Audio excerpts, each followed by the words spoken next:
A nova safra de cana-de-açúcar deve ser menor em todo o país.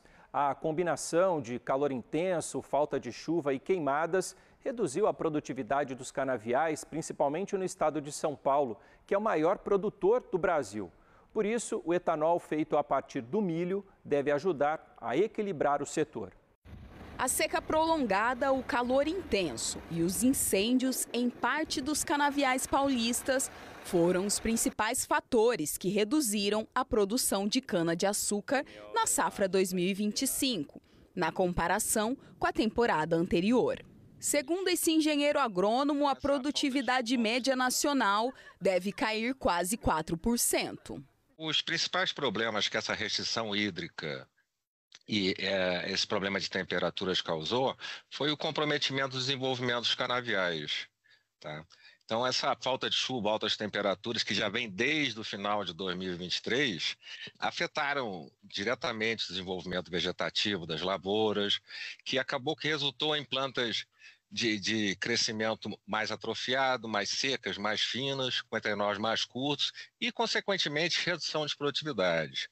Em relação em termos de qualidade, o principal impacto foi a redução do teor de açúcar, né?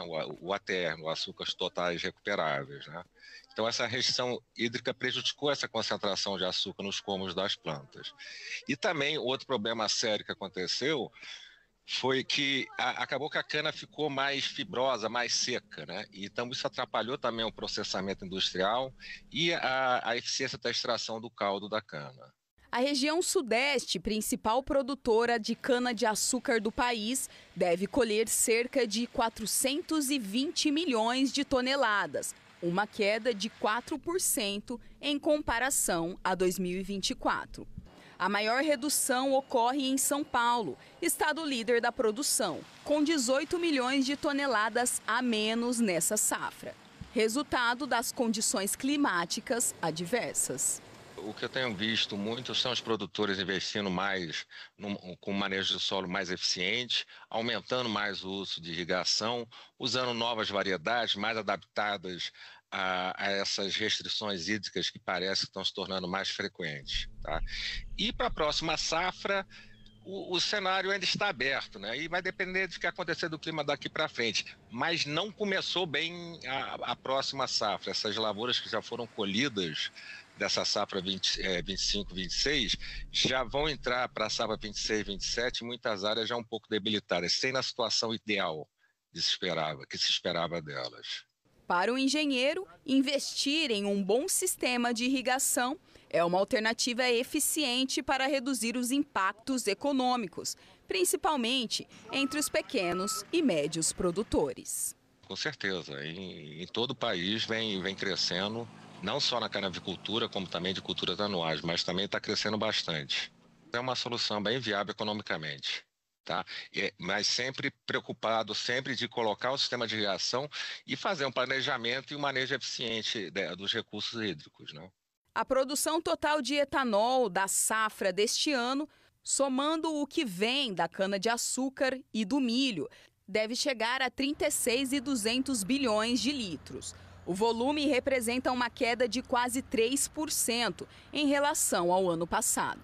Por outro lado, o etanol produzido com milho deve crescer 22,6% em comparação com a safra passada.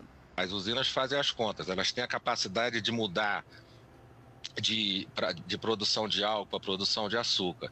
E o que a gente viu durante o ano todo, inclusive no ano passado, e até esse ano, até mais ou menos setembro, foi um direcionamento maior por questões de mercado, tá?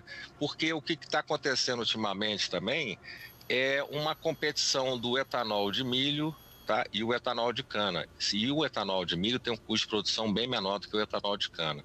Por isso esse maior direcionamento das usinas para o açúcar. Marco Antônio também explica que as queimadas contribuíram para a queda na produção. O solo perdeu a umidade e matéria orgânica, o que comprometeu o desenvolvimento da cana. Ele dá algumas orientações para aumentar a produtividade nas próximas safras. A questão é você começar a pensar numa gestão de riscos melhor, né?